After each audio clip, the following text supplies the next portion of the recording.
আসসালামু আলাইকুম প্রিয় দিনী ভাই ও বোনেরা, আমার প্রিয় দেশবাসী এবং দেশের বাইরে অবস্থানরত সকল প্রবাসী ভাইদেরকে জানাই আন্তরিক অভিনন্দন এবং শুভেচ্ছা ও ভালোবাসা। কোটা বিরোধী আন্দোলন এবং বৈষম্য বিরোধী আন্দোলনে প্রায় 5 শতাধিক মানুষ শহীদ হয়েছেন। শাহাদাত বরণ করা সকল শহীদদের পরিবারের প্রতি সমবেদনা এবং ভালোবাসা ও হাজারো সালাম জানিয়ে শুরু করতে যাচ্ছি আজকের ভিডিও। সরকারি স্থাপনা সহ প্রায় কোটি কোটি টাকার সম্পদ নষ্ট হয়েছে।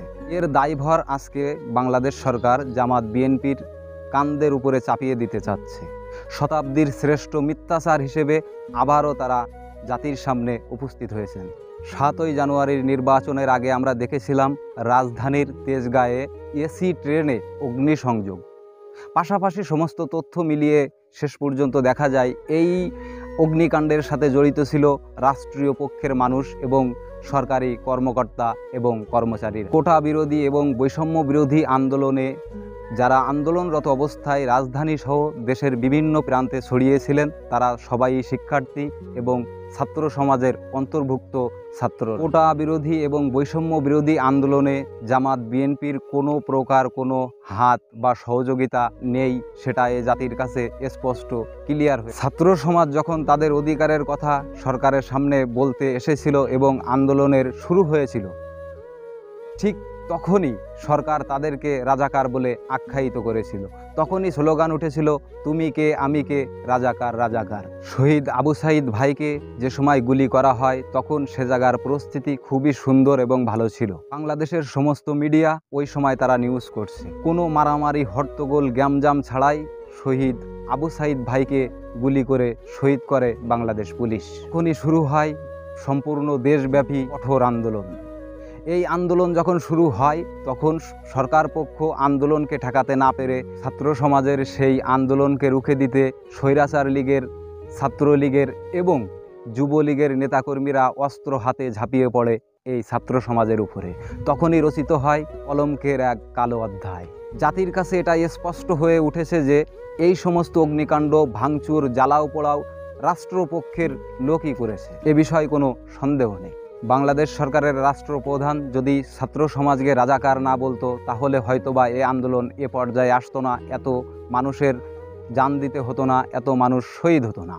রাষ্ট্রের সর্বোচ্চ ব্যক্তি যে সময় ছাত্র সমাজকে রাজাকার বলে আখ্যায়িত করলো তখনই আন্দোলন কঠোর অবস্থানে চলে গেল।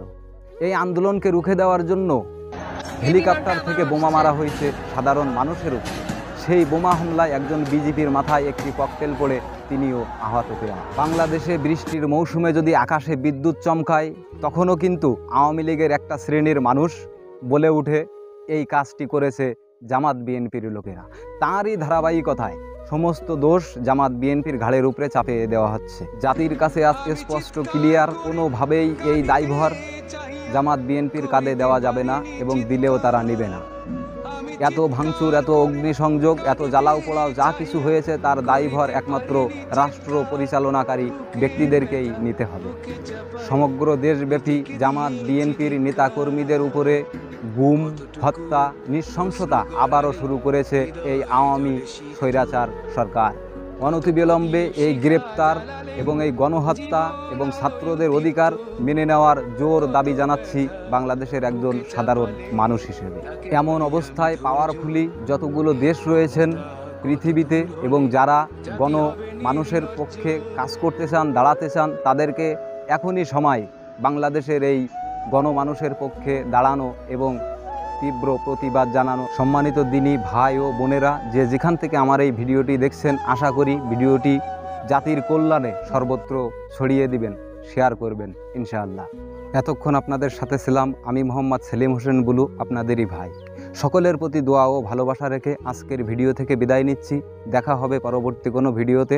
আল্লাহ হাফেজ।